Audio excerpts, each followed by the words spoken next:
Karnataka common entrance test ബാർ UGCETയിലേക്കുള്ള applications നാളെ ഫെബ്രുവരി 16 ക്ലോസ് ആവുകയാണ്.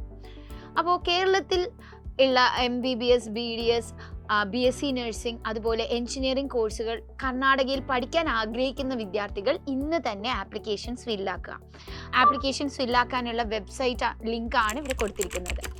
അപ്പോൾ എന്താണ് ഈ ഒരു ആപ്ലിക്കേഷൻ ഫില്ലാകുമ്പോൾ കേരളത്തിലെ കുട്ടികൾക്ക് ലഭിക്കുക? ഫസ്റ്റ് ഓഫ് ഓൾ, കർണാടകയിലെ നേറ്റീവ് സ്റ്റുഡൻസ് അല്ലാത്ത ഒരു കുട്ടികൾക്കും കർണാടകയിലെ ഗവൺമെൻറ് സീറ്റുകൾ ലഭിക്കുന്നതല്ല.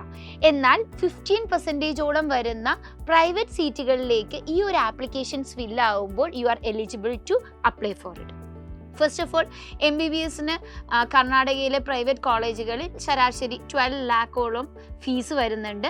എന്നാൽ നിങ്ങൾ NRI സീറ്റുകളാണ് അപ്ലൈ ചെയ്യുന്നതെങ്കിൽ NRI MBBS സീറ്റുകൾക്ക് അറൗണ്ട് 30 lakh ഓർ എബോവ് ആണ് പെർ ഇയർ ആനുവൽ ഫീസായിട്ട് വരുന്നുണ്ടാവുക.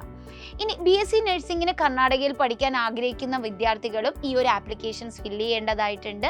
BSc നഴ്സിംഗിന് കർണാടക കോമൺ എൻട്രൻസ് ടെസ്റ്റ് വഴി 23rd, 24th of April examinations ഉണ്ടാവുന്നതാണ്. ഇനി കേരളത്തിൽ തന്നെ കാസർഗോഡ് ജില്ലയിലായിട്ട് കാസർഗോഡ്, മഞ്ചേശ്വരം, ഹൊസ്ദൂഡ് പോലുള്ള താലൂക്കുകളിലുള്ള വിദ്യാർത്ഥികൾ നിങ്ങളൊരു 7 years ആയി അവിടെ തന്നെ റിസൈഡ് ചെയ്യുന്നവരാണ് and your native language is Kannada ആണെങ്കിൽ you can go for an examination which is going to be there on April 22nd.